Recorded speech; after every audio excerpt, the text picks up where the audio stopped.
Bonsoir à tous, bienvenue sur le plateau Equinoxoir, bienvenue à ce deuxième rendez-vous quotidien de décryptage de l'actualité entre 19h et 21h. Entamé le 25 juin dernier, les travaux préliminaires aux négociations de paix ouvertes par le Centre humanitaire pour le dialogue HD sous le parrainage de la Confédération helvétique connaissent leur premier soubresaut. Une des organisations de la Southern Cameroon's Liberation Council, à savoir le consortium, doute fortement de la capacité du HD à mener des négociations en vue d'une sortie de crise. La crise qui sévit dans le nord-ouest et le sud-ouest du Cameroun depuis 2016.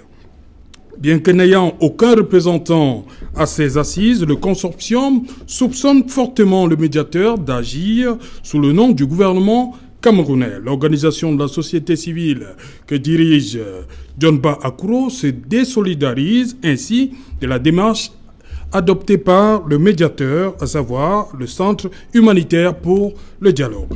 Equinoxoir, c'est 20h, le journal de Cédric Noufélé, suivi quelques instants après par le débrief. Tout de suite, et après le jingle, c'est le fait du jour.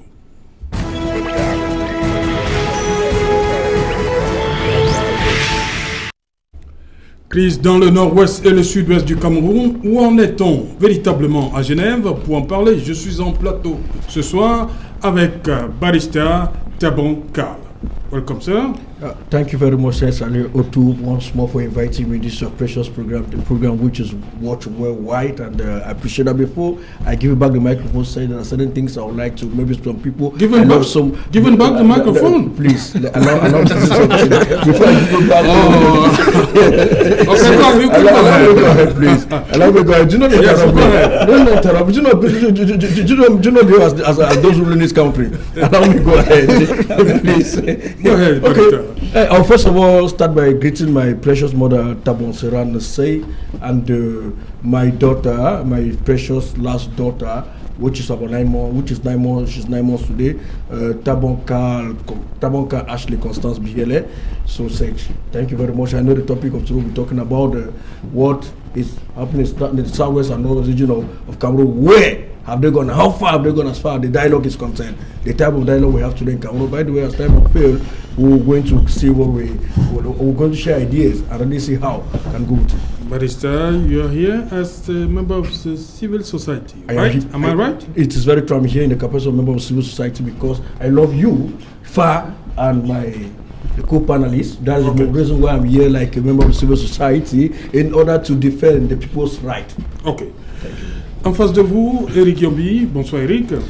Bonsoir à vos téléspectatrices et téléspectateurs et bonsoir également à tous les copanélistes. Voilà Eric, vous êtes chercheur en relations internationales. Tout à fait. Je vais certainement profiter de l'occasion, n'est-ce pas, pour annoncer, comme l'autre fois déjà, n'est-ce pas, la sortie de mon sixième ouvrage, ouvrage numérique cette fois, pour le mois prochain, le Cameroun dans la géométrie des relations internationales. Je profite également de l'occasion pour dire que on aura dans cet ouvrage un certain nombre d'éléments pour comprendre non seulement la crise anglophone, mais évidemment pourquoi le Cameroun, n'est-ce pas, une démarche aussi faible, aussi contestée, n'est-ce pas, dans la foi internationale. Ok. En face de vous, Maître Achille. Bonsoir, Maître. Bonsoir, mon cher Alain. Voilà, vous êtes conseil, je veux dire, journal SDF. Voilà. Bonsoir à tous les copanélistes. Bonsoir à tous les téléspectateurs qui nous regardent actuellement. Avec votre permission, qu'il me soit également, avec votre permission, je voudrais également adresser des salutations militantes à tous les camarades SDF qui nous regardent actuellement, principalement ceux de l'arrondissement de Douala 2e. Ok. Pourquoi Douala 2e? Vous n'êtes pas obligé de répondre. C'est mon bâtiment. Ok. Fa Elvis Tayon, welcome on board. Thank you very much, Serge Alan, and it's my pleasure when I meet able co-panelists who are quite up to the task. And I think I will be saying good evening rather, as usual, to the people of Mbengui. You know, I always think of them. And but most importantly, also special greetings to the people in the northwest, southwest. You know, I'm just coming from the northwest. Mbengui. Well, est-ce que la vie a repris son cours? Oh, not really. You know, first, Northwest and Bengui, they have been suffering from power cuts for over a week. Now it's getting to about 2 weeks. I know what it means to live in an area where you live in darkness as if you are in the dark ages. It looks like the people have done something wrong to the government, but then the government needs to tell them what they have done, which is wrong. So it's bad. Of course, you know, in Gomoram. Non, ça c'est pas l'apanage de Bengui. Hein. Il y a beaucoup de localités au Cameroun qui. That's why I say oui. Bengui and Northwest, because when the light is not in Bengui, oui. Northwest too does not have it. And so I have been in Bengui and Bamenda at the same time, and both areas we've stayed for quite some time. Sometimes light will come on for 1 to 2 hours and then goes back. And so if I tell you the business of selling generators in Bamenda is on the rise now, almost everybody is going on to purchase generators. So very soon, the electricity that we have will no longer be of importance because people are fast adapting. And of course, you know, as I said earlier, greetings to the people of the CRM party and its allies. You know, we also talk about the allies because it's a combination of forces that came together in what we call a national resistance movement, in which case I was also co-opted to be in the office of the spokesperson for the national resistance movement, which includes CRM party and the other allied party, including that belongs to people like Pendai Koka, we have Paul Rikinga and Abensonga. So it's a powerful delegation which we are putting up to resist this government till thy kingdom come. Voilà, vous gardez la parole, Faelvis, justement. Comment vous avez accueilli cette idée de, on va dire comme ça, pour parler déjà au niveau de Genève? Well, en vue de sortir de la crise. Well, you know that in the first place, our party and the allies of the CRM party, we have a particular stand.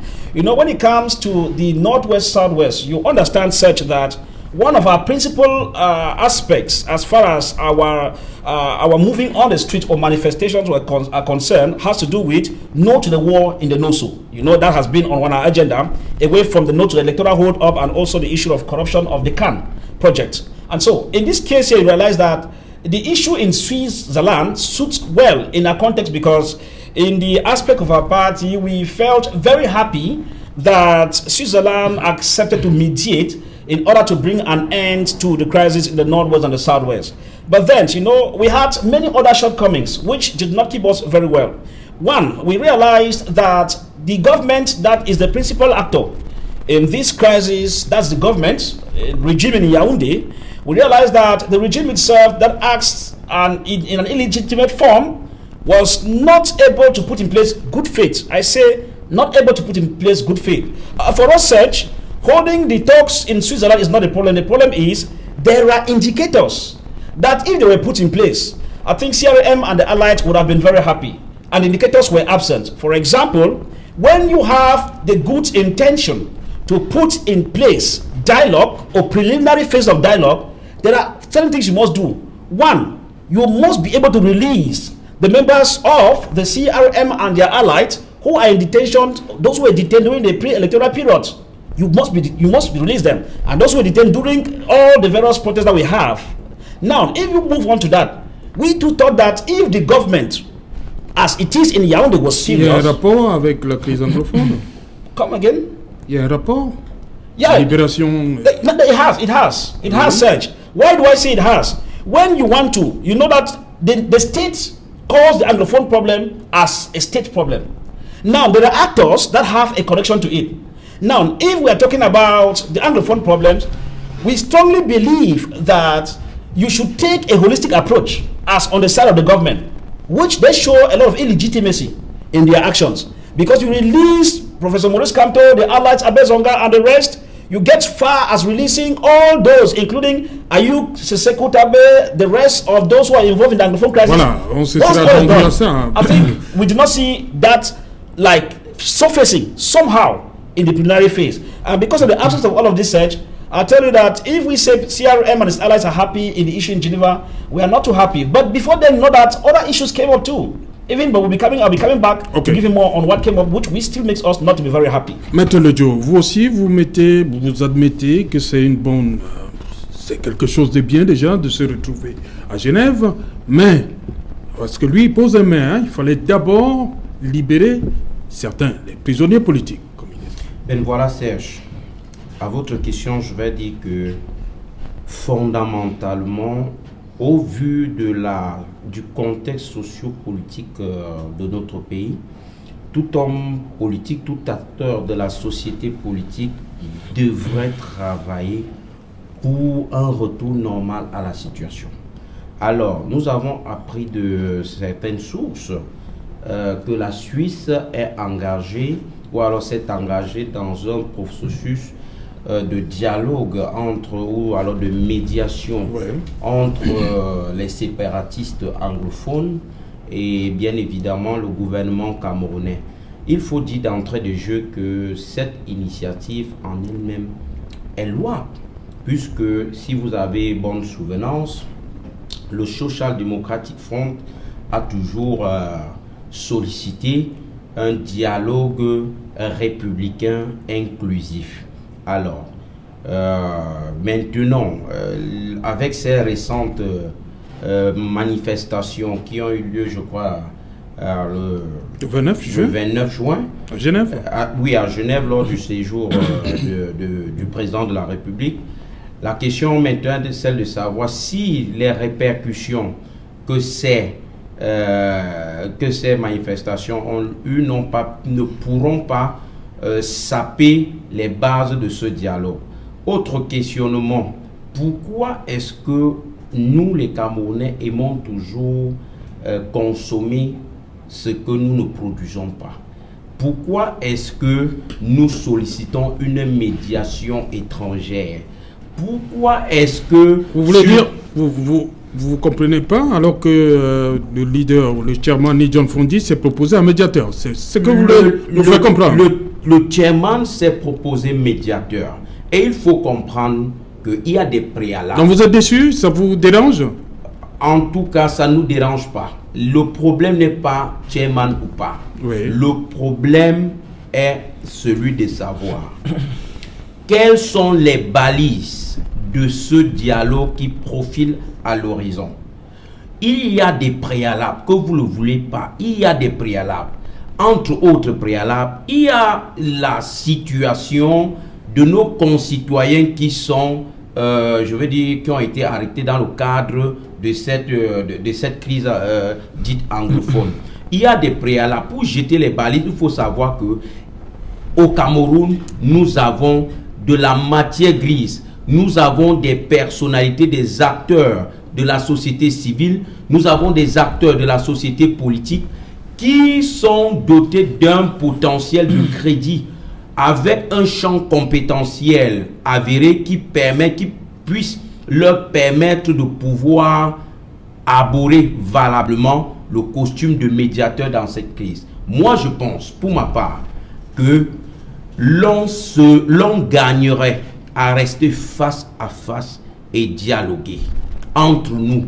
Qu'on laisse cette affaire de médiation étrangère. La médiation étrangère, j'ai dit, le principe de la médiation en lui-même n'est pas une mauvaise chose. Le fait même seulement que aujourd'hui, que l'on apprenne que les séparatistes sont prêts à dialoguer, c'est déjà quelque chose à encourager. Ce sont des avancées louables. Mais seulement la manière avec laquelle l'on devrait poursuivre le processus pourra faire problème. Au Cameroun, nous avons de la matière grise, nous avons des personnalités qui peuvent conduire ce processus sans qu'on ait à recourir toujours à l'étranger. C'est nous qui avons créé cette crise. Nous sommes, je veux dire, le gouvernement de la République s'est fourré dans une sorte de déni. Et voilà la situation aujourd'hui. Nous pensons tout simplement que revenons à la table du dialogue, c'est aussi dire vous, mes frères, vous, mes concitoyens, qui avez pris les armes contre la mère patrie, asseyons-nous, qu'est-ce qui ne va pas, et trouvons les pistes de solution. Voilà, Parista Tabon, voilà des Camerounais qui ont décidé. Il faut dire qu'il y a un certain mystère qui entoure la rencontre de Genève. Pourquoi tant de mystères autour de cette rencontre de Genève? Certainly, Otto, there is one thing I would first of all let you understand. And I want people to understand it very, very well. Oui. People should stop in their life using cosmetic solutions as far as this crisis is concerned.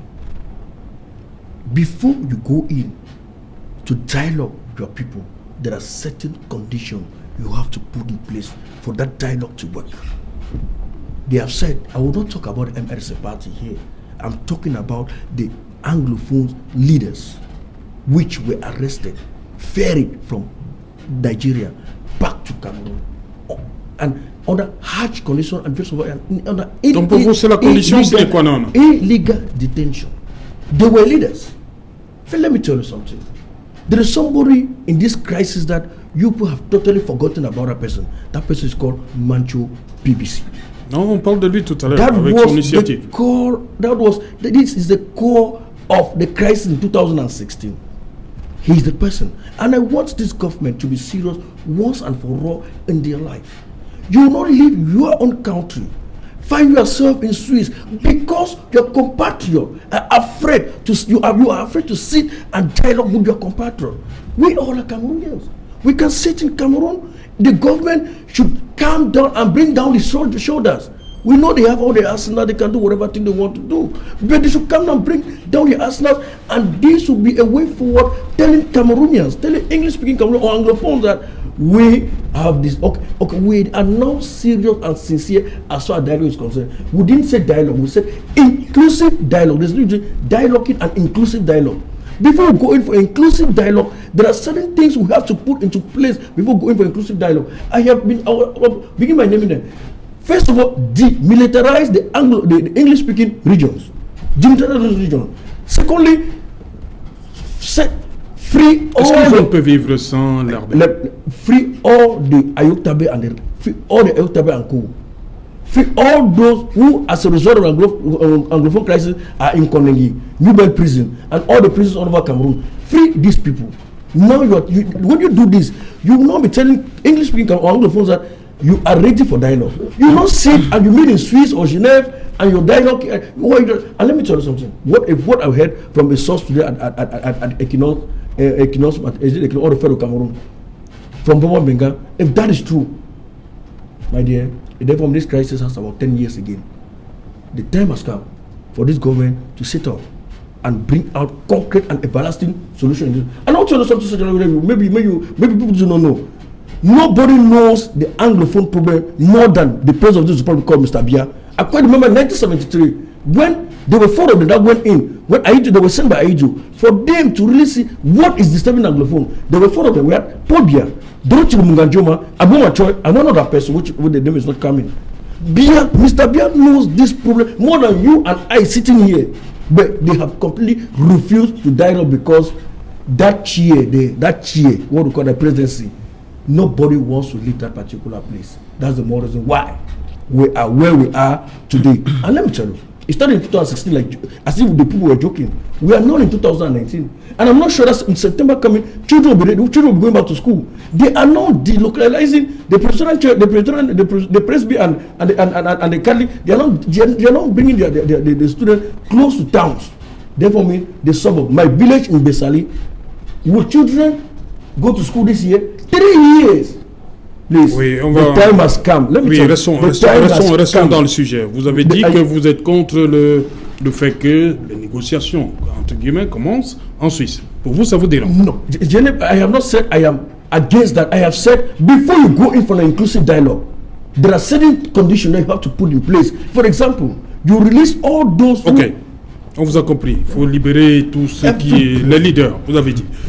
Eric Gambi. Pour vous aussi, il faut un certain nombre de préalables.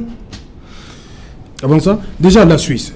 Dites-nous, que représente la Suisse dans le concert des nations? On parle toujours d'un État neutre. Oui.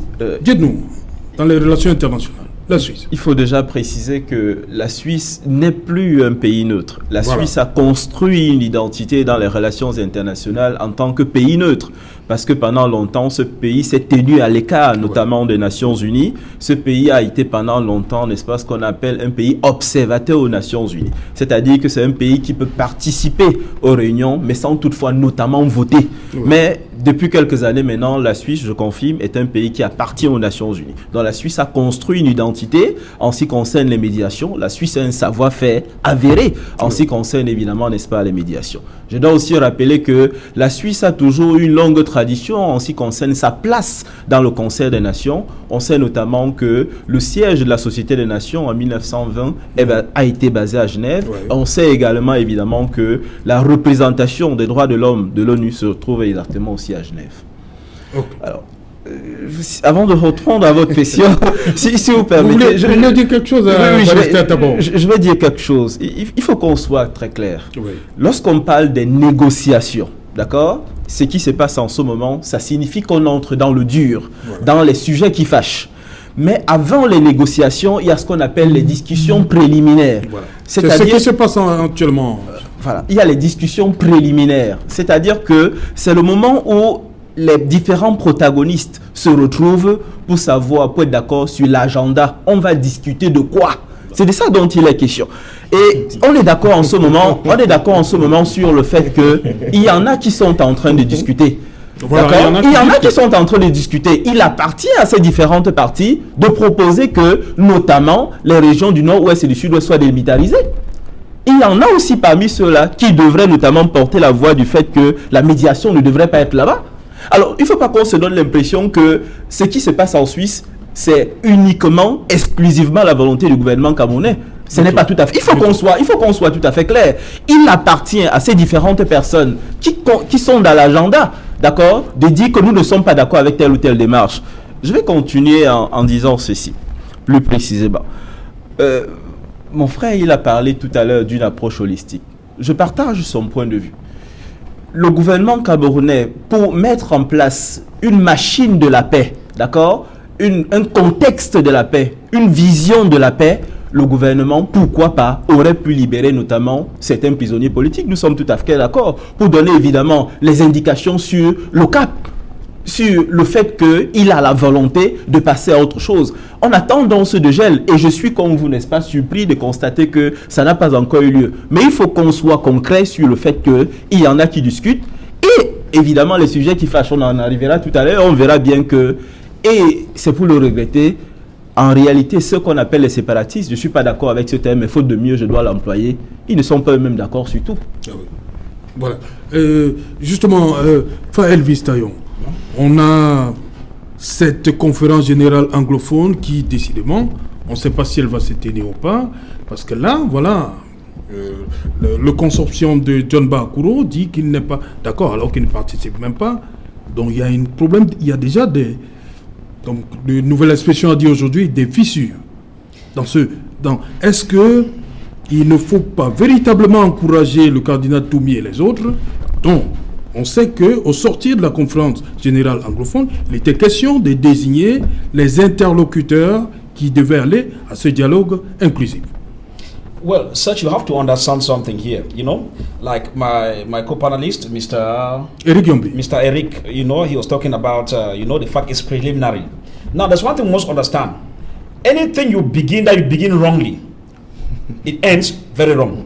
I repeat, when you begin a preliminary phase in the wrong manner, the end result must be wrong. There are no two things. So, some people console themselves that it is just preliminary. The real one has not started. And that's why I tell them that in an illegitimate government, things like this always happen. When Barrister Carl tells us that cosmetic solutions are applied, it's real. I don't understand why we don't need to go and meet a soothsayer to understand this.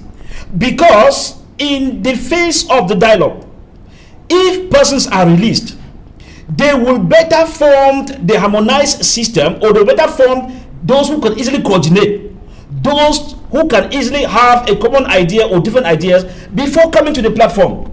We cannot be talking about preliminary when tension is still looming in the atmosphere. Such it cannot go.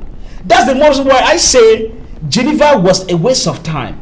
And CRM continues to say that the parameters put in place. Est-ce que vous savez qu'il y a des gens qui négocient, qui sont assez pour parler? It is true. There are people to talk. Such the procedure engaged is wrong. Those concerned have not been properly sued onto that. Oui. That is why I say that in a government that is legitimate and has the real honesty to attend to the Northwest Southwest crisis and to bring it to an end, these cosmetic solutions will not come into play. For example, the government, as I said earlier, with the stand of a party, when you release political prisoners, release them and give them some time. It's normal search. When you want to bring in place, want to maintain peace or conflict resolution, there are principal actors who must be at the forefront of the preliminary stage. If you release them, you give them some time to go and compose themselves, prepare. You can even give them 2 or 3 months. They prepare themselves while ceasefire have been engaged. Search, as Barrister was saying, because you cannot be releasing them when they are still shooting on the field and still killing both military and civilians. Donc il y a tellement de préalables là. So that is just it, and it does not take a soothsayer to move to this. When CRM says this, sometimes those who are the elitist class who rule this country think that they know too much, and that is why even at the level of international relation they have failed. That's why you see us now blundering at the level of international relation, day in, day out, and dragging the image of this country down into mud. That's why we say with the president-elect, things must change in this country for good. Ouais, vous voulez ajouter quelque chose? You know, there is something which I must ask here, because I want to ask a question. The question is just clear. Do you know why Mandela came in and stopped apartheid? Something started somewhere. And do you know why the Ayuk Tabi were arrested? They were arrested because they were leaders of the Amazonian. And if you want to come in with... Il faut savoir que Mandela négociait en prison. Hein? If Mandela negotiated in prison, what would take this particular government say, okay, I've heard your cry. Please, I am going to release this and I will cease fire in the Northwest and Southwest region. I mean, Anglophones, those living in the Anglophones will come and say, no.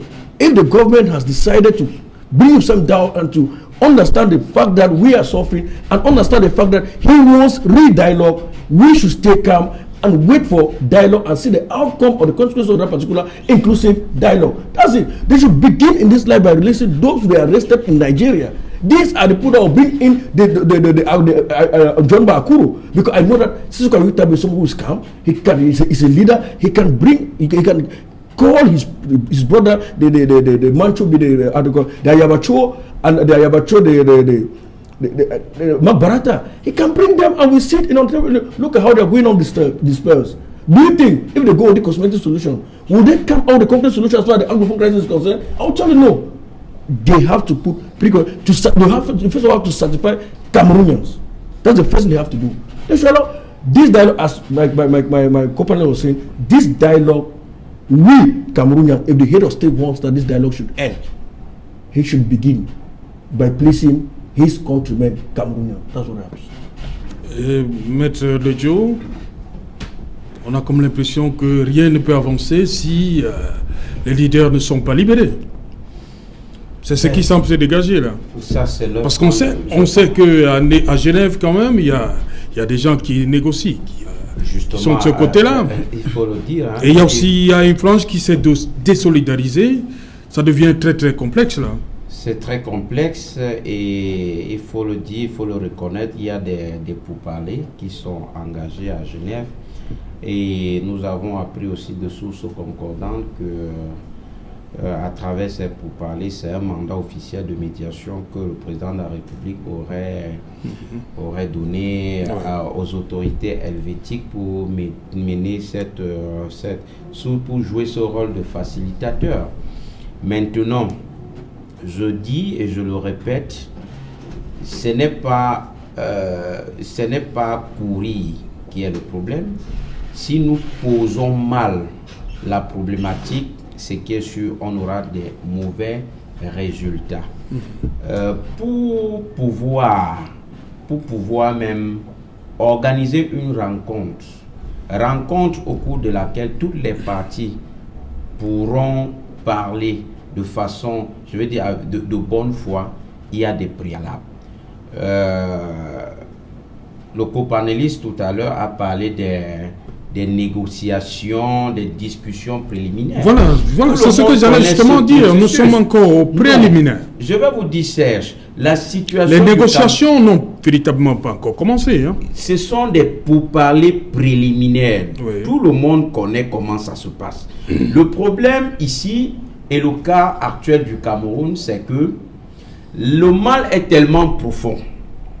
Il ne s'agit pas d'une affaire entre deux États. Il s'agit d'une affaire qui concerne les enfants d'une même fratrie. Le problème est celui de poser un minimum de conditions préalables. C'est-à-dire, le gouvernement du Cameroun avait, je crois que c'était lors de la prestation du serment de monsieur le président de la République, lors de sa prestation du serment, il avait lancé un appel à la réconciliation, au dialogue. Dans la foulée, monsieur le Premier ministre avait organisé un périple qu'il avait amené dans les zones anglophones en disant le dialogue, il est en train d'arriver, sauf sur la question de la séparation. Je pense que ce périple avait créé autant d'engouement et d'enthousiasme. Seulement, ça traîne. Nous pensons que le gouvernement du Cameroun ne peut pas, et je l'ai dit martelé sur des plateaux de télévision, vous ne pouvez pas, parlons terre à terre, vous ne pouvez pas prendre ma mère, vous ne pouvez pas prendre mon père, vous partez mettre à Yaoundé en Koningui, vous venez me demander le pardon, vous me demandez de m'asseoir autour d'une table. Je suis d'accord aussi que les autorités judiciaires sont en train d'éplucher ces différents dossiers. Mais je pense qu'il y a des cas. Il est des cas pour lesquels on pouvait faire table rase. Pour le pardon, on pouvait faire table rase. Question de montrer aux, je veux dire, à l'opinion publique nationale et internationale que nous sommes de bonne foi. Quand il dit nous, entendez par là le gouvernement de la République. Nous sommes de bonne foi. Voilà, nous jetons, nous lâchons du lest. Mais on se rend compte que ils sont toujours en train de vouloir gérer cette situation avec des mains de fer. Non, vous ne pouvez pas prendre mon frère. C'est vrai que mon frère aurait pris les armes contre la mère patrie, mais aujourd'hui que nous sommes au stade du pardon, pardonnons-nous. Vous ne pouvez pas me prendre mon frère, vous gardez en Koningui et puis vous venez ici à Douala ou vous partez à Genève ou en Suisse ou alors vous venez à Bamenda me demander, dis donc viens à la table de négociation, il faut qu'on essaie de se pardonner. Commence-toi d'abord par montrer les gestes de quelqu'un qui veut véritablement pardonner. Mon souci pour moi, ou alors mon obsession, ce n'est pas la libération absolue des leaders de la... Je veux dire, les leaders de mouvements séparatistes. Oui. Mon souci, c'est celui de montrer que effectivement la parole va avec les actes. La parole va avec, c'est-à-dire que quoi? Nous vous avons dit, nous avons promis un dialogue national inclusif. Alors, en attendant que la justice planche sur certains cas que nous pensons sérieux, alors nous pouvons commencer à lâcher X ou Y. Ça, vraiment, en ce qui concerne les cas pour lesquels la justice est, je veux dire les cas pendant devant les tribunaux, je ne peux pas me prononcer. Mais nous sommes dans une situation où tout le monde doit œuvrer pour un retour à la situation d'antan. Tout le monde doit travailler pour que le Cameroun retrouve ses lettres de noblesse, c'est-à-dire la paix, puisque c'est la paix, c'est cette cohésion sociale-là qui fait toujours la différence entre le Cameroun et certains pays de la sous-région de l'Afrique centrale. Il faut le dire. Donc, pour ma part, Serge, le fait même de rendre ces pourparlers tellement, je veux dire, d'entourer ces pourparlers de mystère, c'est pas bien. Parce que, voyez-vous, c'est à travers certains journaux de Suisse qu'on se rend compte que effectivement il y a quelque chose qui se passe là-bas. Alors que l'opinion nationale doit être au courant de ce que il y a des choses. Quand je faisais des recherches tout à l'heure, je me suis rendu compte que lorsque le président de la République arrive en Suisse le 23 juin, c'est au même moment avec certains leaders séparatistes qui partaient là-bas pour des négociations avec le département fédéral des affaires étrangères. Ça a commencé le 25. Et ces gens-là, on les recevait dans des conditions tellement entourées du secret qu'on se demande, est-ce que c'est vraiment pour une cause nationale? La crise anglophone aujourd'hui est d'un intérêt majeur, national, qui implique ou alors qui demande une certaine lisibilité dans toutes les actions que l'on voudrait poser pour un retour normal à la situation. Voilà, Éric Giombi, est-ce que vous comprenez ce mystère qui entoure ces pourparlers, ces travaux préliminaires, comme on les appelle? Parce que John Bahakuro justement dit, il ne comprend pas l'incompréhensible insistance sur la nécessité du secret, là, et de la transparence, alors que la transparence devrait être de mise.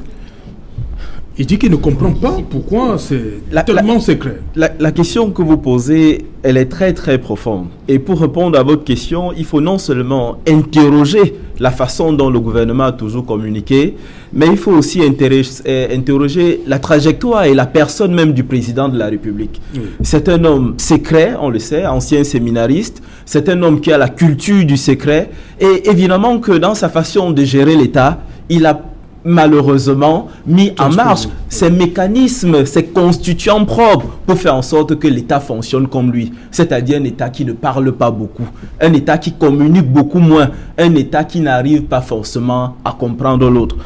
Mais je veux aussi réagir sur un certain point. Lorsque mes frères, mes copanélistes disaient tout à l'heure que il faudrait absolument que le gouvernement en place, n'est-ce pas, lâche du lest. Je suis tout à fait d'accord avec vous. Mais la vérité des négociations, c'est que dans ces choses parfois internationales, nous sommes dans un cadre de rapport de force. C'est ça la réalité. Et la réalité aujourd'hui, c'est que les leaders qui négocient avec le gouvernement doivent imposer un agenda. Lorsque vous dites aujourd'hui qu'il faille démilitariser, lorsque vous dites aujourd'hui qu'il faudrait libérer certains leaders, la vérité c'est qu'il faudrait que ces leaders qui négocient soient suffisamment représentatifs de ce que la population pense. À partir du moment où ils négocient ce que la population ne veut pas, ça pose une question de représentativité. C'est ça la question. Et il faudrait très bien qu'on s'entende. Non. Mais non, c'est pas vrai. Je vous dis c'est pas vrai. Non, je vais vous donner la parole. Ça n'est pas vrai là. Bon, permettez à Eric Yombi d'aller jusqu'au bout. Je vais vous donner la parole. Lorsque vous demandez à ces personnes qui négocient, qui ne portent pas un sujet sur la table, qui n'arrivent pas à négocier une position forte, la chose la plus simple, ce serait de claquer la porte. À partir du moment où ils sont représentatifs de l'échantillon de la population, ils doivent porter cette idée, notamment le fait que certains doivent être relaxés. À partir du moment où ce n'est pas négocié, ce n'est pas fait, ce n'est pas acceptable, il y a une question obligatoire à laquelle nous sommes soumis. Est-ce qu'ils sont suffisamment représentatifs de cette population? Ils sont là au nom de qui? Voilà les questions qu'on doit aussi se poser. Okay. Est-ce qu'on s'est posé la question de savoir d'ailleurs pourquoi nous sommes arrivés jusqu'ici? C'est juste parce que le gouvernement a voulu montrer qu'il avait les épaules carrées. C'est ça le problème. Quand les gens se retrouvent à Bamenda, ils décident de faire n'importe quoi. Nous sommes d'où nous sommes aujourd'hui. D'où nous sommes aujourd'hui. Je dis ceci et je propose ceci. Il est l'heure. Il n'y a plus quelque chose de secret. Quand on a tué ma maman, on a tué ma grand-mère, il y a des déplacés, il n'y a pas de paix dans le nord sur le sud-ouest. Ne vous regardez pas ce qui se passe à Bamenda et Bouya.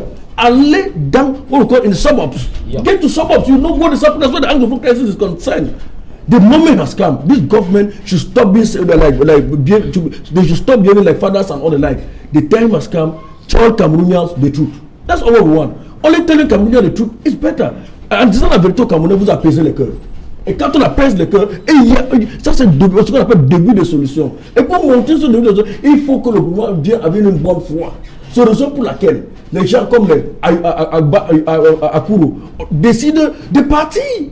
Parce que vous venez toujours avec les épaules carrées. J'ai dit non, nous ne sommes pas à ce niveau où il y a les épaules carrées. Nous sommes à ce niveau qu'on va rester. On equal basis to discuss Anglophone crisis. That's where we are today. Yeah. Barrister, please, I would like to say something. Il faut qu'on soit tout à fait clair. Vous n'avez pas en face de vous le porte-parole du gouvernement. Vous avez en face de vous tout simplement quelqu'un qui est spécialiste de ces questions et qui vous apporte un certain nombre d'éclairages sur la façon dont ça se passe. Je suis comme vous, Camerounais, et j'ai défendu toutes ces positions ces fois, à savoir que le gouvernement devrait faire les choses autrement. Il faut qu'on se comprenne tout à fait. Mais en même temps, je suis là pour vous rappeler la réalité. Ce n'est pas notre cœur qui doit parler lorsqu'il s'agit de ces questions. À un moment donné, on doit être froid parce qu'on doit regarder la réalité. C'est vrai que cette réalité, elle est laide, d'accord? Mais en même temps, lorsque nous demandons des choses bien précises et des choses difficiles, on demande à un État de faire partie tous les militaires de 2 régions. Mon cher frère, mes chers Camerounais, c'est une question difficile. Il faut qu'on se regarde dans les yeux et qu'on se le dise. Qu'on enlève gendarmes et militaires des 2 régions. C'est une question difficile, mes chers frères. Well, I just want to come in Elvis. I'm very fast because I think my brother is not understanding some of the things. I talk like somebody who comes from the area. Now, when you say it's not possible, you cannot tell me that if to put a solution somewhere means shifting search from here to right, you will not shift him because it's impossible to shift search. When you know that shifting him will give you the solution to what you want. I mean, these are statements that are funny. At the same time, our brother here says, you know, for those who are in prison, who do they represent? The state knows their representation even more than you and I. And why are they even in prison? And why are they even there? So at the end of it, we cannot be playing politics on lives that have been lost. That's why CRM says no to war in the Northwest, Southwest, because this government has been handling the situation poorly, and that's why people keep dying. Search. If I tell you that every day at least 10 persons die per day, 10 times 30, 300 times how many months before you know it? Surely we will no longer be having so many men, even women are being killed. It's abnormal, Search, that we sit here and say those who are in prison, who do they represent? Of course, they are not there because they were on their own. They represented some people, and as they represented people, because of that cause, they were now in jail. And so I think that, as I said earlier, it's a holistic manner that when you see CRM says no to war in the north, in the NOSO, is because according to us, we think that the government needs to. It's nothing like waiting. Because since this crisis started, Search, I want to tell you that as the time goes on, the war metamorphosizes. It changes the stage. When it started from the issue of peace plan, now to den guns, now to AK-47, now to locally made bombs. The next time you have modern bombs. The next time you have warship. Where are we heading to, shells? So CRM will not sit and watch this government. On ne peut pas arriver jusque-là. Merci, on ne va pas arriver jusque-là. Voilà pourquoi il y a des travaux préliminaires au grand dialogue. Madame, Monsieur, on va donc observer une pause pour la grande édition du 20h qui sera présentée par Cédric Nouffelé. Cédric, bonsoir, le sommaire. Bonsoir, Frère Alain, bonsoir à vos invités. Ce soir, vous suivrez pour la première fois la...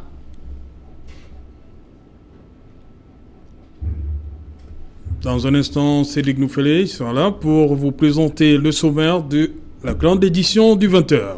Cédric Nouffelé, bonsoir une fois de plus. Bonsoir Serge Alain, bonsoir à vos invités. Ce soir, vous suivrez pour la première fois l'un des députés RDPC élus dans la région du Sud s'expliquer sur leur déclaration controversée qui suscite autant de réactions au Cameroun. Vous l'avez remarqué, ce tollé à la fois au Parlement et au sein de l'opinion publique accusé de repli identitaire et de discours haineux. L'un de ces députés signataires de la déclaration relativise et fait savoir qu'ils n'ont pas voulu stigmatiser une communauté, mais qu'est-ce qui a bien motivé une telle déclaration? Élément de réponse à suivre dans le journal de 20h. Et en ce jour de clôture de la session parlementaire du mois de juin 2019, le président de l'Assemblée nationale s'en est pris à ces activistes anti-BIA qui ont perturbé le séjour du président de la République à Genève en Suisse.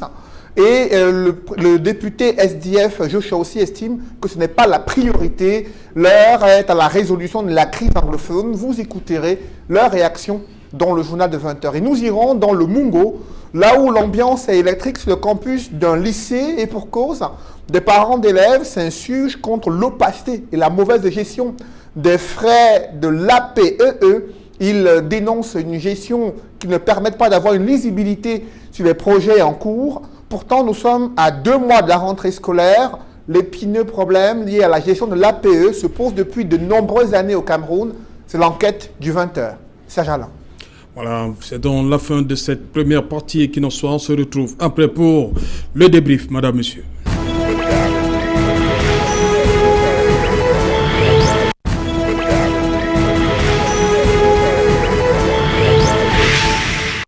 Retour sur le plateau et qui nous soit toujours en compagnie de Fa Elvis Taillon, Eric Yombi, Barista Tabon Karl et Maître Achille Ledio. Maître Achille Ledio, vous avez suivi comme nous cette histoire qui nous vient du département du Mungo. Un lycée, 32, on l'a suivi, dans l'élément 32 enseignants vacataires, d'où la stupéfaction du parent. L'État n'a-t-il pas envoyé d'enseignants là-bas? Comment dans un lycée comme celui-là, on a 700 élèves, on parle de 32 enseignants vacataires. Il faut savoir que la gestion des fonds de l'APE a toujours été comme un serpent de mer. Ce n'est pas un cas isolé, hein. Ce cas n'est pas isolé. C'est quoi l'APE? Il faut éclairer l'antenne de nos téléspectateurs. C'est-à-dire que l'État ne peut pas tout faire. Et alors, dans le secteur de l'éducation, quand vous avez la chance dans votre contrée d'avoir un lycée, alors il est fort probable que l'effectif demande plus d'enseignants que ceux qui sont effectivement affectés dans la contrée. Alors, il est souvent de cette... il arrive alors aux parents des élèves de s'associer, de se mettre en association et cotiser, que chaque parent donne une quote-part pour pouvoir engager ce qu'on appelle les enseignants vacataires. C'est ce budget-là qui supporte le traitement salarial de ces enseignants. Seulement, c'est toujours un argent dont la traçabilité, la lisibilité est toujours très très compliquée. Parce que c'est aussi l'occasion pour certains chefs d'établissement de piquer directement dans la mangeoire. Il y a toujours un bureau qui est élu, peut-être pour un mandat de 2 ans ou de 3 ans. Mais il faut comprendre que le bureau ne vient jamais dicter le patron de l'établissement qui est de surcroît un fonctionnaire. Donc, il arrive donc que le chef de l'établissement, proviseur ou directeur, se prenne des airs et pense qu'il est autorisé à tout faire, alors manipule ses fonds, puisque dans certains établissements, je veux dire dans la quasi-totalité, hein, il n'y a pas un fonds. Je veux dire qu'il n'y a pas un compte dédié, un compte bancaire dédié à cela. C'est le chef d'établissement en collaboration directe avec le bureau chapeauté par son président qui manipule ces fonds-là. Donc, il arrive toujours qu'on gonfle un peu et c'est vraiment déplorable que l'on gonfle le chiffre de la masse salariale pour pouvoir, par des tours de bisbis, pouvoir mettre quelque chose dans la poche. Mais nous disons c'est déplorable. Barrister Tabon, est-ce que vous comprenez le courroux des parents qu'on a vu là? As my co-panelist rightly said, it is not the first time. Oui. It is not the second time. It is not the third time. It has been happening in Cameroon. On commence à s'y faire. Well, we all know that. We shouldn't behave as if it is just happening. No. What we call Parent Teachers Association, PTA, Oui. has been existing in Cameroon for quite a long time. But here, Et il y a des endroits où ça fonctionne bien aussi. Hein. No, the issue here is if you do not want to control, the issue is the principal at times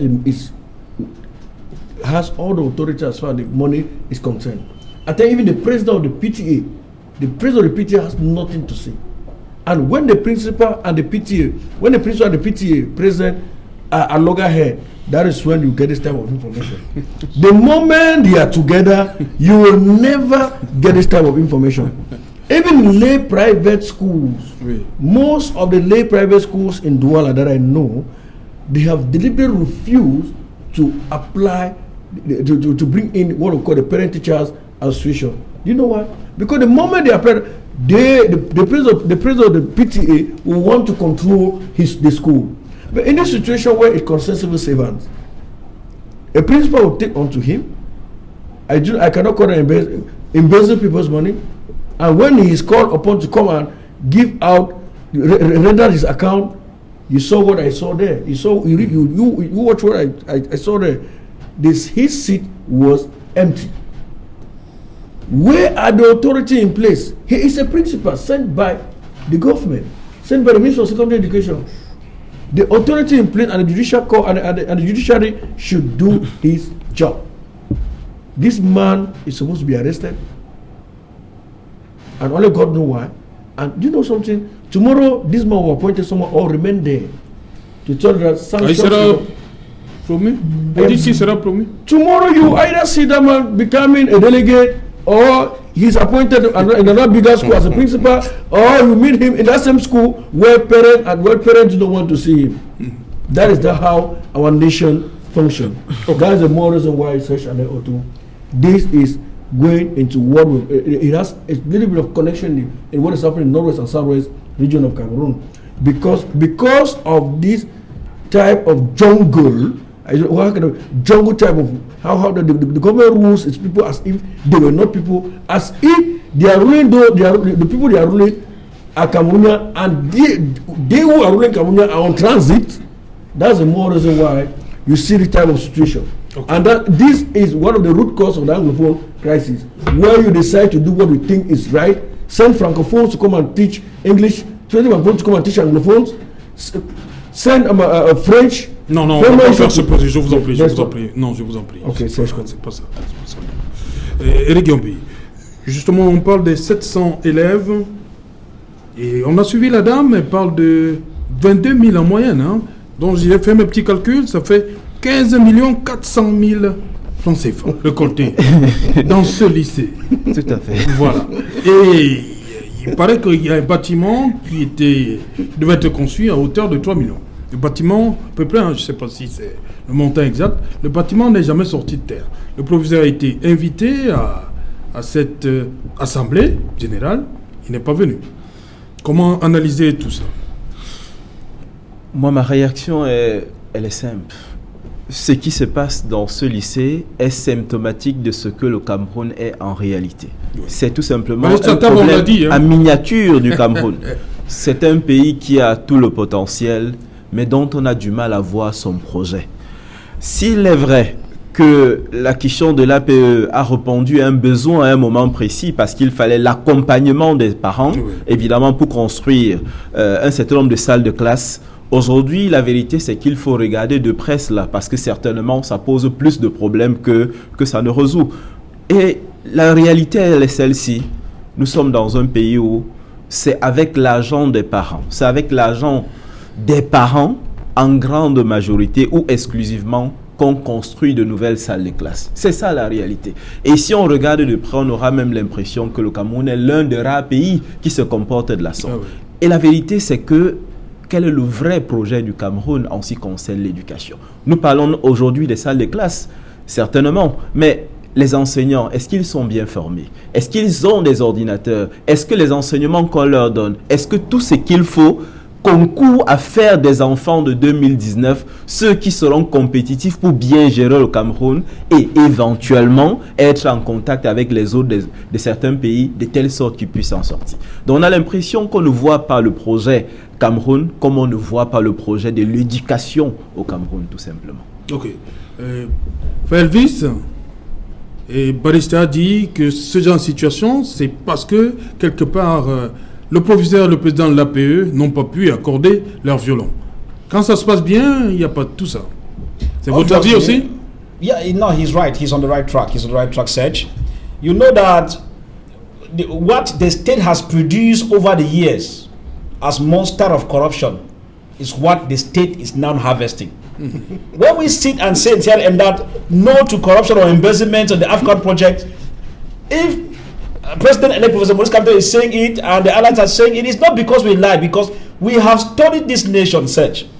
There were times that embezzlement were coming up, and when they asked the head of state, he said, who sung the proof? This is a monster that we created, and so we must live by it. Barrister Carr said something which is very pertinent. When you were embezzled in Cameroon, the next time is you are promoted. As you see the principal refusing to come, if you want to go in the line of investigation, you might be surprised that there are some hierarchies in the educational sector who have the understanding of what is happening. Because that's not the only case. PTA levies everywhere are high. You don't open a school and ask parents to fund the school. This is an illegitimate government, not serious. You cannot take time and open schools, and then you force parents now by their nature to start contributing, some 25, some 30, some 50,000 francs, PTA, and they pay because they are pushed to the wall. Now an evil thing becomes as if it's normal, because the state has made it the way it is. So such in that light, that particular situation is the breed of what we have sown for long. And so let us harvest it until change comes through President-elect, then we'll be able to see. If not, promotions of people of that nature will come. Don't be surprised tomorrow is a director at the ministry. Very possible. Barista, je reviens à vous. Il y a cette actualité sur Mancho BBC et Félix Galim. Back to school, septembre 2019. C'est possible? Jesus. You know, there are certain things in life that people should be serious. Comment ça? I want Mancho BBC n'est pas sérieux? I want Mancho BBC and Félix Galim to, I know them very well, physically we honor ourselves, and I want them to be serious this time around. This issue started a joke, and we are in a situation where people have to sit dialogue for school to things to return to normal. Search Alain Otto, you will not go to my village in Besale and ask one mama, send your child to school. From Chang to Besale, no route. Immediately you get to a place like Alo, you have to take about 7-8 hours to get to my village. There, nobody to control. Do you think a mother or father will send, a parent will send his or her child to school when there's no one to protect them? Even right in Bamenda, people were unable to ride the GC on an advanced level. Right in Bamenda, a town where it is militarized, people were unable to do that. So that is why we are calling on people to be serious and call for that particular inclusive dialogue and encourage those who can help us bring that inclusive dialogue, like Christian Cardinal Chumi. Why do they not want the All Anglophone Conference number 3 to hold? We've been saying this time without number, all starting in 2017, if you have good memory. The government should show his good faith, first of all, by accepting that the All Anglophone Conference number 3 should hold. Whether in Douala, whether in Yaoundé, whether in Bamenda, whether in Buea, the truth is that it should hold. Immediately it holds, that is a way forward to solve the Anglophone crisis, and gradually things will become to normal.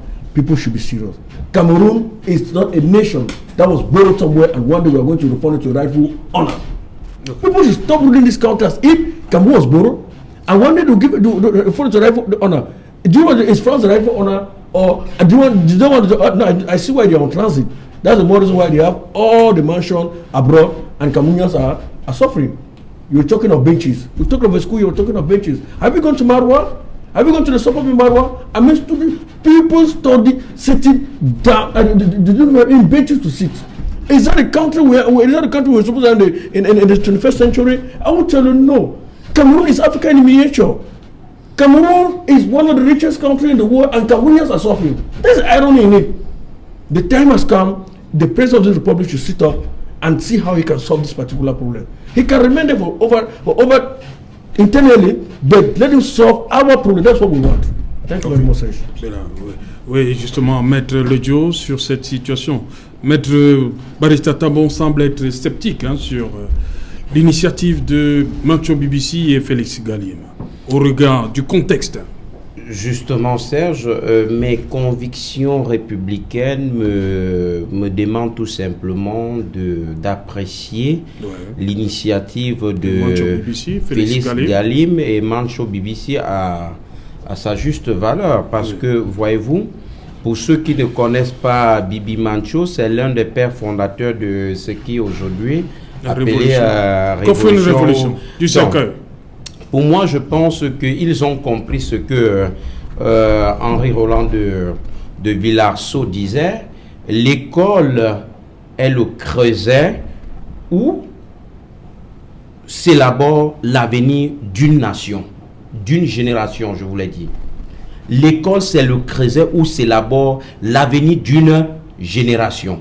Et Victor Hugo, qui renchérissait en disant, autant pour moi, ouvrez une école, vous fermerez une prison. Et vous voyez aujourd'hui les conséquences effroyables de cette crise. Ils ont, à 2 mois de la rentrée scolaire, je pense que, sincèrement, l'on ne devrait pas toujours faire comme si l'on est dans une logique de ping-pong, où l'on veut toujours noircir les tableaux. Moi, je dis non. Pour moi, Mancho BBC demande à être accompagné dans cette, dans cette initiative. Mancho et Félix Galim, pour rester vraiment équilibré et logique avec moi-même, il faut dire que l'appel ou l'initiative de Bibi Mancho est un peu tardif. Mais plus tard vaut mieux tard que jamais. Parce qu'en réalité, en 2017, quand on a 2 mois, en 2017, quand il y avait des tueries, quand cette crise avait atteint ce que je peux appeler le summum de la révolte, alors il pouvait lancer cet appel. Quand on brûlait les écoles, quand on brûlait les églises et les couvents, moi je pense que cet appel serait la bienvenue, mais il a laissé perdurer la situation. Qu'à cela ne tienne, c'est une initiative louable que l'on pense que, moi personnellement, je pense que la génération de nos frères anglophones de maintenant ne doit pas être les conséquences ou alors la conséquence collatérale de ce que j'ai toujours appelé cette bêtise, la crise anglophone. Or, maintenant, il faut comprendre que voilà des personnes qui montrent leur bonne foi, qui peut-être sont aujourd'hui au regret de l'action qu'ils ont engagée tout naïvement ou alors tout pacifiquement. Aujourd'hui, ça a pris des tournures. Ils reconnaissent que, ben voilà, ça a pris des tournures que l'on ne peut plus contrôler aujourd'hui. Ce que je vais demander de l'autre côté, c'est le gouvernement de la République de montrer aussi une bonne foi dans ce qu'ils ont appelé le dialogue ou alors les prêts pour parler, dans ce qu'on est en train d'engager comme dialogue. Il y a des préalables. Nous insistons là-dessus. Nous sommes tous des Camerounais et nous sommes fiers, nous sommes fiers que la situation retourne à l'apaisement. Oui. Nous sommes tous conscients que actuellement nos frères de la zone anglophone sont presque coupés du reste du monde. Il n'y a rien là-bas comme vie. Qu'attendez-vous de cette jeunesse anglophone qui ne va pas à l'école? Ce n'est que la dépravation des mœurs, ce n'est que le banditisme, ce n'est que la recrudescence des enfants soldats, ce n'est que les raps et autres, dont nous pensons tout simplement que la jeunesse anglophone n'a pas sa place ou dans la rue. Elle doit retourner à l'école pour apprendre les notions de la République, comme le disait Lionel Jospin. Voilà, ancien Premier ministre français. Fa Elvis, justement, dans cette sortie de Mantio BBC et Félix Galim, il y a eu également la réaction de Polaya Biné qui loue cette initiative, mais il pense que ce sera un peu difficile, tout comme Barista Tabon. Vous êtes du même avis? Very correct. You know, Serge, we might sit anywhere and talk the way we want to talk. The practicalities on the field are different from theories. I speak like someone who's regularly on the ground. Oui. The things I see, the atmosphere I witnessed. I tell you, Serge, each time I'm on the ground, either in the northwest, southwest, automatically fear is in me. There are not two things. Because I can either be caught in the crossfire, exchange of gunfire. Oui, dommage collatéral. Yeah, or you could be kidnapped by anybody you don't know. Oui. And so the situation becomes difficult. When I'm in the northwest, southwest, I hear guns every day. Now, these are not things that the people in northwest, southwest have been used to. When I hear campaigns, I laugh because people don't take into consideration other parameters.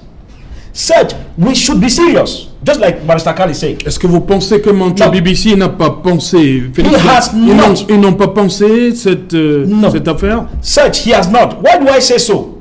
When you look at the occurrence on the ground, security situation is deteriorating, it's not improving. If security situation on the ground was improving, we could have been able to say that it would have been safer, because the issue is not people going to school, but it's how safe are our children. Search. I love my child to go to school. Anybody's child over there, we love the child to go to school. The question is, under what condition, under what parameter? Now, people have made mistakes in comparing the conflict we have here to that in other areas. If you go to Syria, United Nations has relocated the children, carved them into a refugee center, and they are schooling there.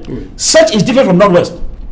People who advocate for school have refused to know that the circumstances are different. Such Now, how about the person whose school school has been burnt in Widukum? Njikwa, Mwa, Akwaya, you go areas, Kombo Etini, Kombo Abetimo. People should be serious.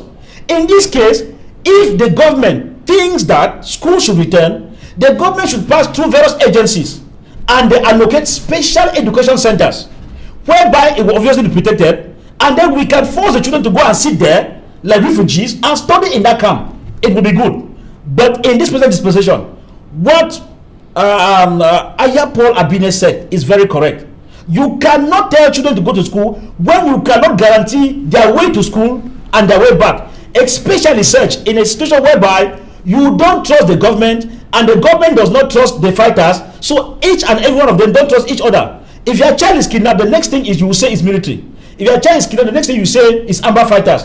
At the end of it, while you are blaming whether government or Amber fighters, your child could be killed, your child could be harmed, ransoms could be asked. So at the end of it, Serge, why we advocating, why we say people are advocating, to me it's not the issue of advocating, it's the issue of advocating for an enabling environment. I repeat, enabling environment. Once the government guarantees that with the UN agencies and all the like, we can carve education zone and then we educate the children from the hinterlands. They become safe there. Even if there are 2,000 of them schooling there, it becomes good. While if the war is going on, if peace is going on, that is my own proposal. If not, do not forget Kokwa. If not, Kokwa, we have Nakebone. So it's going to be what we call, you carve educational centers, buffer zones or safe zones, educational centers. You put UN peace missions there and all the like, humanitarian workers, they stay there, the children stay as if they are in a dormitory. Then they go to school. That's the only option. Donc pour vous, les Nations Unies sont déjà là? Oh, I saw their agencies. I saw their agencies in Boya. I don't know if they are finally come, but I saw their agencies. Probably where they came to visit. So I'm saying that even if they have not come search, if the government is willing, because the government cannot solve this crisis alone, because there is lack of trust along the line. Mais Mancho BBC demande justement à être accompagné dans cette initiative. Search, we can accompany him, but if the enabling environment has not been put in place under the auspices of the government, we will be wasting our time. Okay. That's the bitter truth. Eric Yombi, justement, lorsque Mancho BBC parle, on sait qu'il est quand même, c'est quelqu'un qui est écouté dans la zone nord-ouest-sud-ouest. Est-ce qu'il sait sur quoi il compte lorsqu'il fait ce genre d'annonce? Parce que les deux, Barista Tabon et Faelvis, semblent, ils sont sceptiques. Hein, que ça puisse se faire en septembre 2019. Je vais répondre à votre question. La première question qu'on pourrait se poser, c'est pourquoi parle-t-il en ce moment? Voilà. Ce n'est pas un moment innocent. Il parle parce que en ce moment, dans le consortium, il y a plusieurs factions.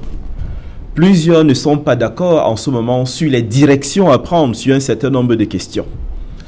Et c'est pourquoi, évidemment, n'est-ce pas, la parole qu'il prend, elle est très intéressante. Lorsque on a le thème pour lequel nous sommes ici aujourd'hui, où on a abordé notamment les dires du président du consortium, il a dit qu'il n'était pas d'accord avec ce qui se passe à Genève. Mais si on lit l'intégralité de l'interview, on va se rendre bien compte qu'il y a un creuset commun et une question qui ne va échapper à personne. C'est la question de l'autodétermination que lui soulève. C'est notamment aussi la question du fédéralisme, c'est-à-dire la forme de l'État. Ce qui nous fait dire une chose qui est extrêmement claire. Beaucoup de mouvements n'ont pas accepté d'aller à Genève parce qu'ils n'étaient pas d'accord sur le contenu de ce qui a été discuté là-bas. Et Mancho BBC s'exprime en ce moment pour être au-dessus de la mêlée. Il appelle toutes les factions en réalité à se mettre sur la table de négociation afin de trouver un consensus. Et parce que c'est l'école qui fédère évidemment toutes les énergies, il a accepté d'être au-dessus évidemment de la mêlée. Il a accepté de penser à la République. C'est en cela évidemment que cet appel est très intéressant. Il ne parle pas à n'importe quel moment. Je crois que c'est l'une des plus grandes déclarations que Mancho BBC et son compère qu'il fasse évidemment en ce moment. Ce n'est pas un moment innocent. Maintenant, face à cet État qui a manifesté, n'est-ce pas, un autisme aigu, face à un État comme celui-ci qui a refusé de voir, on se met à genoux. On demande, n'est-ce pas, à ceux qui nous dirigent, pour qu'au moins une fois, s'il vous plaît, une fois, que l'État accompagne les âmes de bonne volonté, comme celui-ci, afin que nous vivions autre chose. Tel que je le dis souvent, un autre Cameroun est possible. Nous avons envie de voir nos frères, nos amis, nos cousins qui sont de ce côté-là retourner à l'école. Parce qu'au moins, s'il y a un consensus, il y a un consensus sur l'école. Mais je ne suis pas naïf. Je sais aussi que ces négociations qui pointent à l'horizon seront extrêmement difficiles. Vous l'avez bien remarqué, déjà de la part de la façon dont nous sommes vêtus ici. Évidemment, nos frères, je n'aime pas ce terme anglophone, mais faute de mieux, je dois l'utiliser. Nous sommes différents. Mais c'est parce que nous sommes différents que nous sommes forts. Et l'un des problèmes, évidemment, de l'exacerbation de cette crise, c'est parce qu'on n'a pas pris en compte ces particularités, ces spécificités. Et dans ce vaste débat, dans ces négociations, il va falloir poser la question simple. C'est quoi être Camerounais aujourd'hui? C'est quoi être anglophone? La question de l'identité anglophone est essentielle dans ce débat. Je suis à côté de ceux qui savent mieux le terrain, mais rassurez-vous, lorsqu'on parle de Yumojok, lorsqu'on parle de ces localités quasiment à la frontière, ils sont ici pour savoir que parfois on va d'abord au Nigeria pour acheter ses allumettes pour revenir au Cameroun. Yeah. Ces personnes sont territorialement nigérianes, d'accord, administrativement camerounaises. Ça veut dire quoi cette histoire? Il y a donc des questions difficiles évidemment que nous devons affronter dans le cadre de ce débat. Voilà, merci cher monsieur d'être venu, merci pour vos différentes expertises, merci Maître Ledio. C'est moi qui vous dis merci. Thank you, Barrister Tabon, for coming. I should want to tell you thank you because you once more made me to express myself and then bring my brother to understand that the time has come for peace to reign in the Northwest and South region of Cameroon. Merci Eric Gambi. Mr. Otto, it was a great pleasure for me to have these wonderful moments with my brothers. Thank you so much. 5 minutes. See you next time, bro. All right, thank you, Serge. I like he calls me my brother, but you know, I was not happy because Parliament, the parliamentarians who come from the French-speaking part of the country have never addressed the Anglophone problem, even the senators. He calls me my brother, but the parliamentarians and the senators have made to understand that we are two different persons. I'm sorry to say that. That's the bitter truth. Merci. Merci, madame, monsieur. Nous sommes arrivés au terme de ce deuxième numéro de la semaine et qu'il en soit. Bonsoir, Clichy-la-Garenne.